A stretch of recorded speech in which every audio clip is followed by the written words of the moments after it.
자, 지금으로부터 무려 5,000년 전으로 시간여행을 한번 떠나볼까요? 인류 최초의 도시 우루크로 말이죠.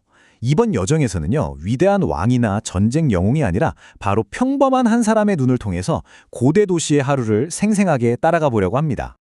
우리가 보통 역사책에서 보는 건 거대한 신전이나 왕의 업적 같은 거잖아요. 근데 그 시대를 살았던 보통 사람들, 그러니까 저나 여러분 같은 사람들의 진짜 하루는 과연 어떤 모습이었을까요? 바로 이 질문에서부터 우리의 탐험을 시작하겠습니다. 시간은 기원전 3000년경, 그러니까 청동기 시대 초기입니다. 우리가 지금 와 있는 이곳은 메소포타미아 남부 유프라테스 강변에 자리 잡은 정말 혁신적인 대도시 우루프입니다. 전성기 때 우루크의 인구가 무려 5만 명이었다고 해요. 5만 명이요.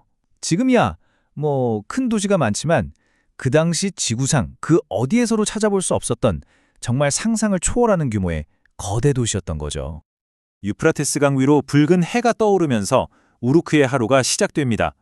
아직은 선선한 새벽 공기, 이글거리는 더위가 찾아오기 전에 이 소중한 시간을 놓칠 수 없죠. 도시 전체가 활기차게 깨어나는 소리가 들리는 것 같지 않으세요? 하루의 시작은 가족 모두가 함께 열었어요. 갈대 매트에서 일어나서는 맷돌로 보리를 갈고요. 가까운 수로에서 정말 생명줄과도 같은 물을 길어왔죠. 생각해보세요. 아침 알람 소리가 아니라 맷돌 가는 소리로 하루를 시작하는 모습. 뭔가 정겹지 않나요? 우루크 사람들의 생활 방식은 이 집 구조에 그대로 녹아 있습니다. 햇볕에 말린 진흙벽돌로 지은 집 한가운데에 이렇게 뻥 뚫린 안뜰이 있었거든요. 요리하고 옷감 짜고 이웃이랑 수다 떨고 거의 모든 일상이 바로 여기서 이 안뜰에서 이루어졌던 겁니다. 아침 식사가 화려하진 않았지만 하루 종일 일하려면 든든하게 먹어야 했겠죠. 갓 구운 따끈한 보리빵에다가 양파나 우유 부친 걸 곁들여 먹고요. 그리고 어쩌면 그냥 물 마시는 것보다 더 안전했을지도 모르는 순한 보리 맥주로 목을 축였던 거죠. 자, 이제 배도 채웠으니 일하러 가야죠. 해가 중천에 뜨면 도시가 가장 바빠지는 시간, 바로 노동의 현장으로 한번 가볼게요. 여기서 우리는 전문화되고 계층화된 우루크 사회의 모습을 딱 엿볼 수 있습니다. 우루크의 삶은 이 거대한 성벽을 경계로 아주 뚜렷하게 나뉘었어요. 성벽 밖, 저 넓은 들판에서는 농부들이 소가 끄는 쟁기로 밭을 갈면서 땀 흘려 일했고요. 반면에 성벽 안에서는 도자기 굽는 사람, 구리로 물건 만드는 사람, 양털로 옷감 자른 장인들, 이렇게 다양한 기술자들이 도시 경제를 팍팍 돌리고 있었던 거죠. 그럼 이 모든 경제 활동의 중심, 그 컨트롤 타워는 어디였을까요? 바로 거대한 신전이었습니다. 신전이 그냥 기도만 하는 곳이 아니었던 거예요. 수많은 땅과 가축을 소유하고 수천 명의 직원을 둔 말 그대로 도시의 대기업이자 은행 같은 역할을 했던 셈입니다. 와, 그리고 그 증거가 바로 여기에 남아 있습니다. 이거 보세요. 5,000년 된 점토판인데요. 노동의 대가로 맥주를 지급했다는 기록이 딱 남아 있는 거예요. 이거 인류 최초의 월급 명세서라고 불러도 되지 않을까요? 진짜 너무 흥미롭지 않아요?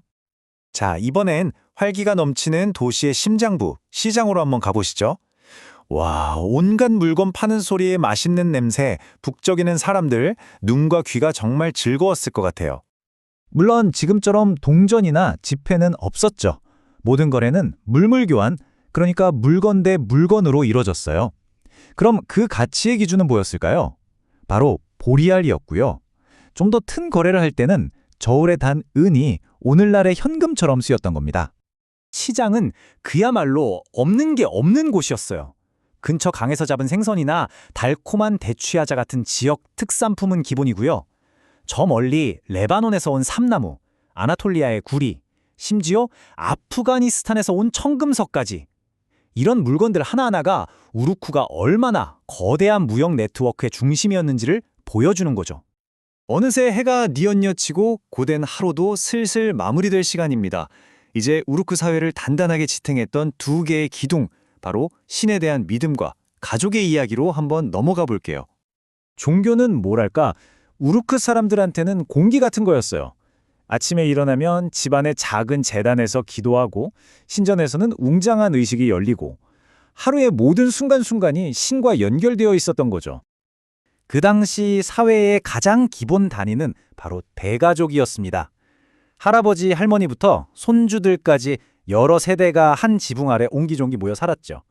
물론 가부장적인 사회였지만 이 척박한 환경에서 살아남으려면 가족끼리, 친척끼리 똘똘 뭉쳐서 돕는 게 그 무엇보다 중요했을 겁니다.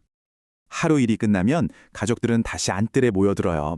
다 같이 둘러앉아 따뜻한 스튜랑 빵으로 저녁을 먹고 아마도 어른들은 아이들에게 신과 영웅들의 옛날 이야기를 들려주며 상상력을 키워줬겠죠. 그리고 밤이 되면 집문단속 잘 하고 푹푹 찌는 여름밤에는 시원한 옥상에 올라가서 잠을 청하는 그런 지혜도 있었고요. 사람은 사회적 존재다. 그것은 결코 변하지 않았다. 정말 그렇죠. 이 한 문장이 모든 걸 말해주는 것 같아요. 5,000년이라는 어마어마한 시간이 흘렀지만 이건 정말 변하지 않는 진리인 거죠. 집집마다 기름 등불이 하나둘씩 꺼지고 나면 낮 동안 그렇게 분주했던 도시는 거대한 성벽의 품에 안겨 깊은 정적에 잠깁니다. 또 다른 새벽이 올 때까지 그렇게 우루크의 하루가 고요히 저물어 갑니다. 자, 이렇게 5,000년 전 우루크 사람의 하루를 쭉 따라와 봤는데 어떠셨어요? 일하고 가족과 함께 밥 먹고 무언가를 믿고 이웃과 공동체를 이루며 사는 모습, 시대를 초월하는 인간 삶의 보편적인 모습이 보이지 않나요? 어쩌면 우리의 하루도 그들의 하루와 본질적으로는 크게 다르지 않을지도 모릅니다. 여러분의 생각은 어떠신가요?